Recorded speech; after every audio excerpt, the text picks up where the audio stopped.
Money Radio, discussing the business of making and spending money. Hello, you're welcome to today's edition of Money Radio on Leadership Podcast. Money Radio is a program that brings you the latest developments in Nigeria's business and economy cycles and issues of businesses around the world. My name is Innocent Odo, and today we're going to take a look at the ICT segment of this very important program. And we're looking at how to boost indigenous software development for employment generation in Nigeria. It may interest you to know that over the years, the Nigerian Software Development Initiative had pushed for the indigenous firms of Nigeria to take a lead in the ecosystem.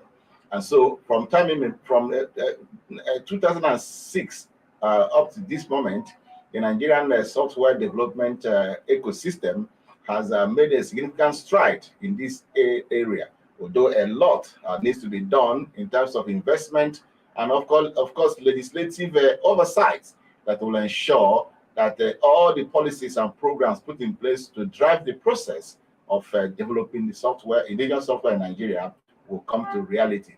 It's on that note also that the President of the Federal Republic of Nigeria, His Excellency President Muhammadu Buhari, also signed the Executive Order 5 in 2017 to ensure that the Nigerian indigenous software sector is given that necessary boost. And so we're going to look at how far we have gone in this sector, especially when the ICT is said to have contributed about 70% to the GDP of the country, and how to do more investment in this sector to ensure that we generate jobs for the teeming youth of the country.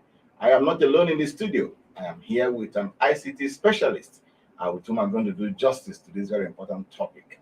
I have in the studio Hanel Jafar. Hanel, welcome to the program. Thank you. It's always a pleasure. Yes, ICT. That's your is your forte, and I know that you have always been an advocate of indigenous software development. Sure. And so can you just give us an overview of what we are doing and where we are in this sector right now? Well, the software development sector has been a huge sector for Nigeria since ICT generally became a thing in Nigeria.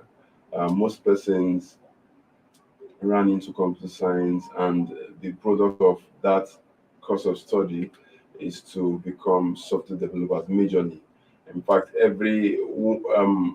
7 in every computer science student wants to become a software developer, and it's now something that you don't even need to go to school for 4 years, because most software developers that we even have now, they learned it outside schooling. So outside the four walls of classroom. So you don't need to go to school to learn it now. Some dedicated 2 years to learn it. Some dedicated a couple of months to learn it. But the good thing is, as you keep using it, you get more experience with it. So there are different programming language and different tools you can use to carry out the software development. Now it depends on the area that you want to focus on, because there is software development in the area of web applications. There is software development in the area of desktop applications. So the programming language you use to develop web applications may slightly be different from the one you use to develop desktop applications. But notwithstanding, you have an idea of what software development generally means. And so many other areas. Even telecoms has its own software development. They call it, in fact, they are navigating into that dimension now called software defined network, SDN. Okay, so it's now it's growing, and it has been growing since ICT became a thing. And the sad thing about the Nigerian software industry is that, or the Nigerian software sector, is that, as you have rightly said, Nigerians don't patronize these locally made software. And the bad thing about it is that these software that we go outside or we outsource to foreign companies, or the kind of software we bring forth from foreign companies, Yes. most of them were designed by Nigerians who work there. Yes. Yes. So you find out that they would come to Nigeria knowing that Nigeria has the intellect and capacity and the capability. They would engage them as remote workers. After engaging, Nigerians would not leave Nigeria. They would work as remote workers because it's software development. You don't need to be in the office, or you need to use a system. So they will engage these guys, these high intelligent, youthful guys, to help them design a software. And once the software is designed, they package the software and sell it back to the country at high rates, something that you can easily get 3 times. You can get 3 times the less the value if you're getting it from a Nigerian that has the software. So there is that tendency, and in fact, the level at which Nigerians have grown in software development made that was what brought about Andala. Andala is a startup. Well, it's not just a startup now because it has grown. But what it does is that it collaborates with huge organizations, big organizations, blue chip companies like Google, Amazon, Microsoft, and they pay these guys to help them train Nigerians. So after the Andala have trained Nigerians, they come and pay these Nigerians to work for them. So if the potential is not there, huge companies like Google and the likes, IBM, would not put in their money in Andala. Yeah. So we have the intellect, we have the capability, we have the capacity, everything every software that you can get outside of this country. We have Nigerians that can do better. Oh yes, we have Nigerians that can do better, and that is why the issue of promoting this indigenous software, developers, becomes necessary. And the government has actually realized these potentials and is willing to invest in them, especially of course using executive measures, even legislative measures, to ensure that we protect them and also give them the leverage that they need. And of course, you know that the federal government signed what they call the Executive Order 5. Let me just read a bit of what it said. Presidential Executive Order 5 for planning and execution of projects, promotion of Nigerian content in contract on science, engineering, and technology. All this boils down to the same thing we're talking about, looking specifically at software development. Now, this executive order has been in place. I do not know how far the implementation has gone, but I think the federal government agencies, there's MDAs, ministries, departments, and agencies have been mandated to ensure that they carry out this important executive order. There will be no money for them. One of the reasons why they go out to get this product is because there is more money for them when they are getting it from foreign organizations. There is no money for them. So if they are getting it locally, they will pay in naira, and when they pay in naira, the money is not much compared to when they are getting it and they are paying in dollars. So there are so many factors that make them go out. But one factor that I know that is not part of it is that it's not a thing of you can't get the solution in Nigeria. The solution is available. The solution, if not available, can be created. We have the intellect, we have the capacity, we have the capability to ensure that solution is created. As long as it is software development, it's not a thing that I'm scared of. As long as Nigeria is concerned, we have the intellectuals that can make this thing for crying out loud. Remitter was designed and developed by Nigerians. The remitter that we use for our single treasury account was designed by a Nigerian. The what's it called? The software that is used to manage the tax system in Lagos was designed by Nigerians. These are all software. These are softwares that are considered to be enterprise softwares.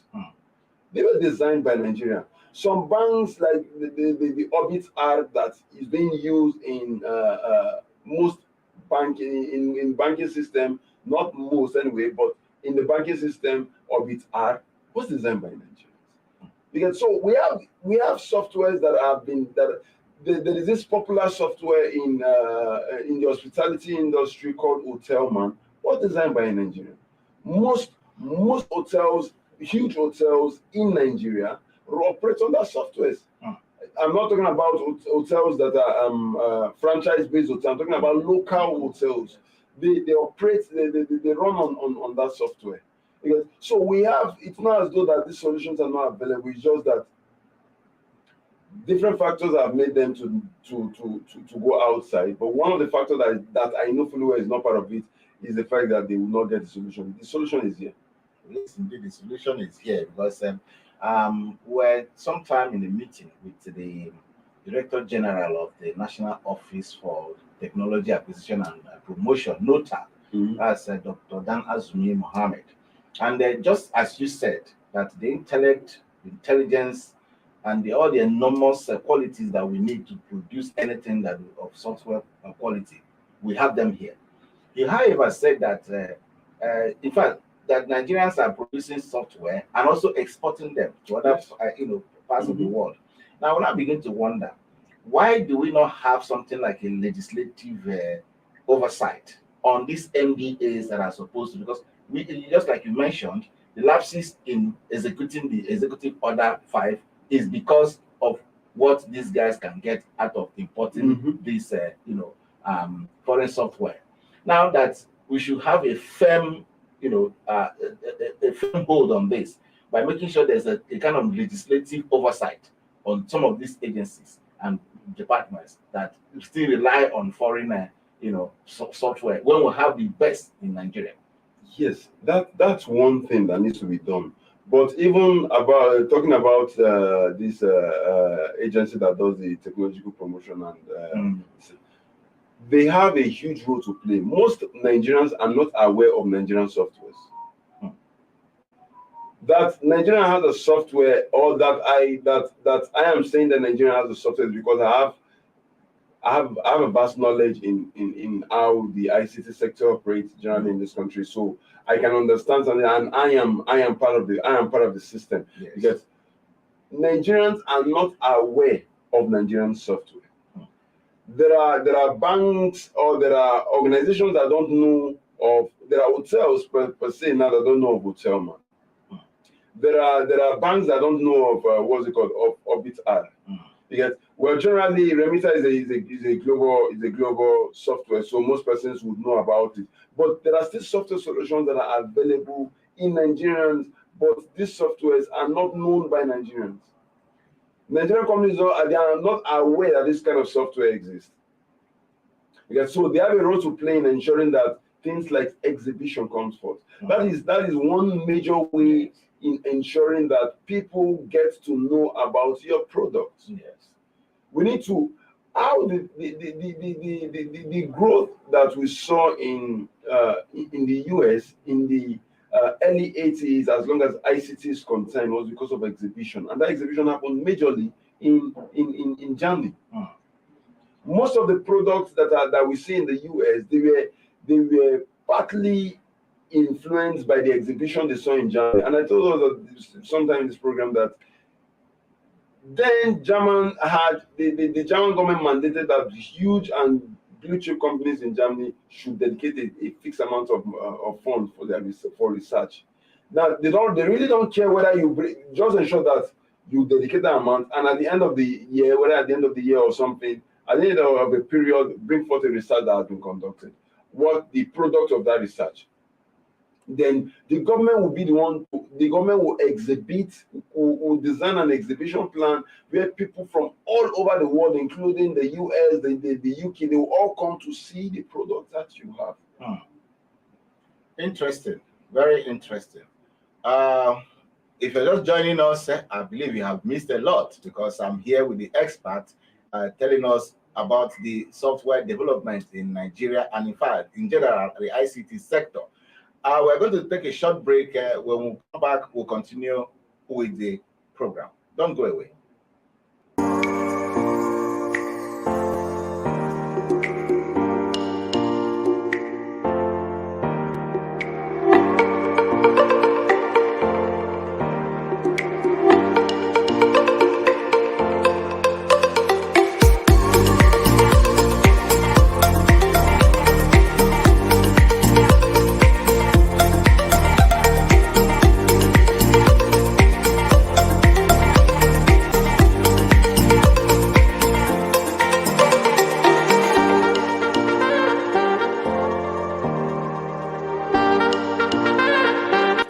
sponsorship, and advert placements, please contact 080-3688-6158. Last Word Leadership Podcast Studio. You have the last word.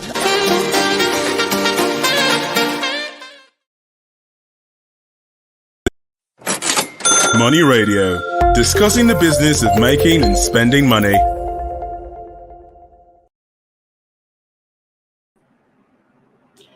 Welcome back. If you're just joining us, I've been talking about how to boost indigenous software development for employment creation in Nigeria.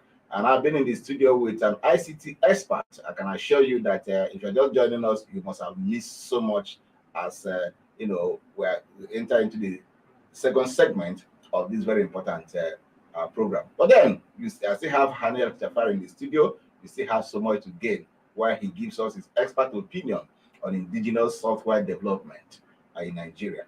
Haniel, before we went on that short break, you said something very instructive, that we need to do more of awareness creation, maybe by way of exhibitions, just like they did in Europe and America, that attracted a lot of interest.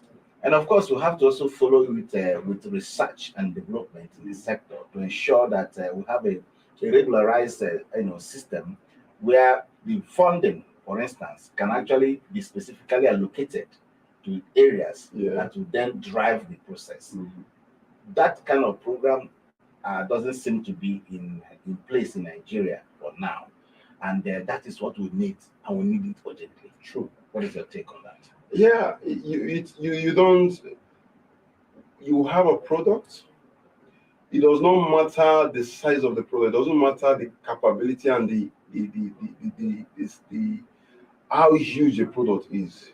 If I'm not aware that you have a product, you don't have a product. It is your level of exposure that makes me to be aware. So if you decide to design a software, now there are millions of softwares that have been designed, and the persons and the developer decide to even keep it because they are even scared of what becomes of the software once it comes out, because it was an idea that they initiated. Now they develop a solution for it. Now, what's the level of our patenting system? Would they now, when they release that software and someone sees the idea and decides to say, okay, I like the way this software was designed, let me pick a part of the software and design my own with my own name. What level of assurance are you giving to the developers? Yeah. So most persons have designed software and they've kept the software to themselves. But that's another case. But we're talking about now the level of awareness that is needed. Yeah. We need to ensure that people know what we have. We need to ensure that people can test what we have. It's not just about knowing, but now let them feel it. Let them. The only way they can feel it is in places like exhibition, where you bring, as a developer, you tell, okay, the exhibition is for developers. Bring your software. Bring whatsoever products you have designed. Let us look for a way to now get a stand. If you can pay 10,000 naira for a stand, for you to showcase what you have, that's fair. If you have 20, 30, 100, 1,000 developers who are willing to pay 10,000 naira for a stand, that is fair. People all over the world, it's not in what Nigerians generally like is immediately you do something, let there be results. No, the result comes as a result of consistency. Yes. People get to know you as a result of consistency. The first year you do that exhibition, you may not get the numbers of persons you wanted, or the numbers of foreign delegates that you intend to have. But yes, that's the first one. You don't give up now at that point. You ensure that you maintain it. You don't go below the numbers of persons that attended the first exhibition. You build on it till when it becomes something that people look forward to. Yes. So by the time people know that when I go to you, it will marvel you when problems are coming within the country, and they'll say, okay, don't worry, when we get to exhibition for next year, we must see the solution. That's to tell you that that's the level of dependence that they will now depend on that kind of exhibition. Yes. So we need to start something. We need to not just start it, we need to maintain it. It may not bring the desired result at that early stage, but consistency is a proof of attainment, is a proof of assurance, is a proof to let people know that, yeah, we're not just telling you this. And you can do it in such a way that product that you bring this year, you can't even bring in next year, except you have updated it, probably version 1. If you are bringing a solution for let's say HR this year, you can't bring that same product next year. If you are bringing that same product, it has to be another version of that product. That means an updated version. And we'll take records. The government now wants to do a particular project. Yeah, let's check our records to know if we have a local company that has designed it before. As the local company designed it before, yes, let's contact it. Okay, give us an idea how this thing works. Yeah, this is how it works and everything. Okay, now, do you think that you can add this particular feature to it? Yes, because I designed it. So why can't I add things to it? Because if you want it customized, yes, I can customize it specifically for you, but this can be for the public. If you want me to customize it for you, because I developed it, I can customize it. It's just that it will cost you more money. But even though it will cost you more money, you can't compare the amount it will cost you to the amount you get when you're going outside the shore of the country. Now, this sector is very competitive. Yes, it is. We're competing with foreign software that have found themselves into the Nigerian space, and of course, that competition is not really giving us the chance that we need, and we must. I'm not saying that competition is not good; it is good enough, but the thing is, there must be some protection given to indigenous software, so that at the end of the day, we'll be able to promote our own, while also patronizing the software where we don't necessarily have them in Nigeria. But I'm sure from what you have said, Nigerians have become so vast, so expansive in this area that there's virtually no part of it that you will want that Nigerians will not give you. So, but the thing is that there is still this foreign software, especially even some from India, finding their way into this country. And there has to be something to be done.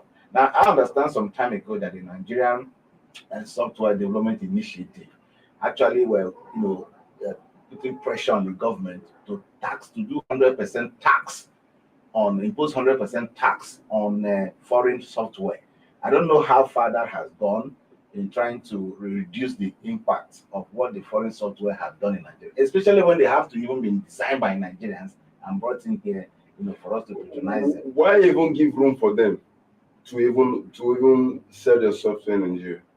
Why give room for them? Why give room to them to come and take the market? You can only give room when you don't. It's not, software development is not something that is different. The way I design software in Nigeria is the same way they design in India and in US. Because what would just be different probably would be, it's the same programming language. What would be different is probably the way I design it. Because it's just like someone wants to enter a house now. If I want to enter the house, I can say, okay, I want to enter a house. The first thing I do is to look for the key. I open the key. I open the lock. I turn the what's it called, the handle, and I push. Because someone can say, if I want to enter a house, I check if it is locked first. Before now looking for the key. Then I will now check if the key is available. Because it's the old aim of this thing is to enter the house. Now the way you enter the house will be different from the way I enter the house. But it still does not mean that both of us would not enter the house. That's something that you use the same programming language, you use the same skill sets, use the same design techniques. So what is now in their own that is not different from ours? If not the name, probably coming from Indian or coming from UK, coming from Germany. We just like hearing names of products that are not based in Nigeria. Meanwhile, Nigeria has the capacity and the capability to do the same product and do it better.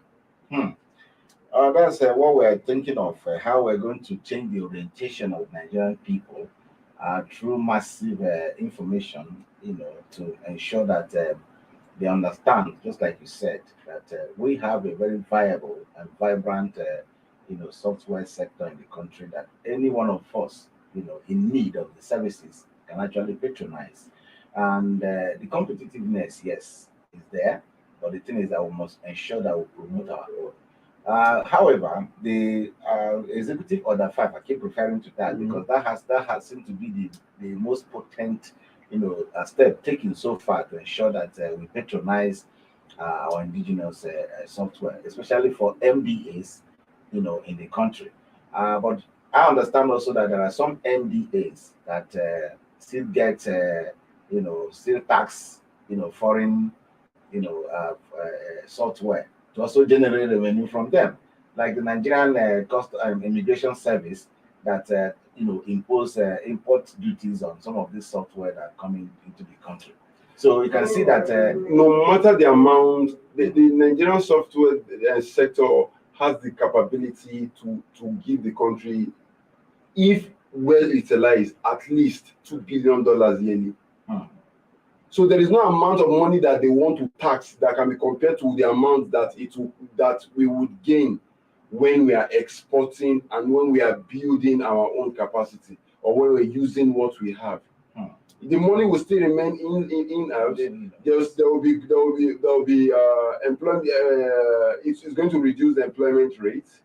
It's going to increase the standard of living, especially to those, because Nigeria has this cascading lifestyle, yes, where one person is blessed, it goes down to every member of the family. It's going to, in a way, affect Nigerians, and beyond that, it's also going to bring more money to the government. Because if Nigerians patronize Nigerian, if Nigerian companies patronize Nigerian software, it means that there is every tendency for foreign companies to also patronize Nigerian software. Why do you think that we go to India? It's because Indians are patronizing, the Indian government is patronizing the India software development community. Yes. That's why they take, Nigerians can't take their product now and go to India and say you want to go and market it. How would you be able to do that? The Indian companies, the software development company has taken over all the markets. Yes. So, but there are still countries in Africa that would like Nigerian software. One, because of the cost. Two, because of the unity of purpose being in Africa and all that. Yeah. So once we have that, be rest assured that once we are able to have companies patronize us locally, we can now be able to sell and export this company. The amount we will get from export duty alone, it's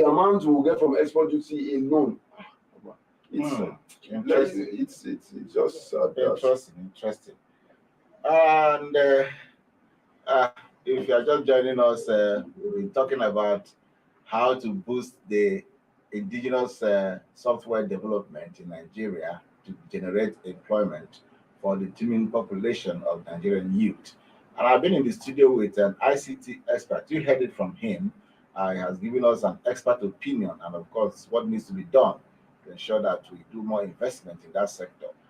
Particularly, of course, the ICT sector is good enough to generate over $2 billion annually for Nigeria. That's a huge sum of money that we just can't afford to, allow to go away just like that. And so every step has to be taken, every measure has to be taken, including protecting the Nigerian ICT developers, especially software developers in the country, to make sure that we achieve the purpose of adding value to the economy using this sector. It's on that note that we'll come to the end of today's program. I won't forget to say thank you so much, Haniel, for joining us once again. It's always a pleasure having you in the program. Thank you. So we promise to bring you a bumper edition of the program when next we come. Stay blessed and goodbye. Thank you for watching. For sponsorship and advert placements, please contact 080-3688-6158. Last Word Leadership Podcast Studio. You have the last word.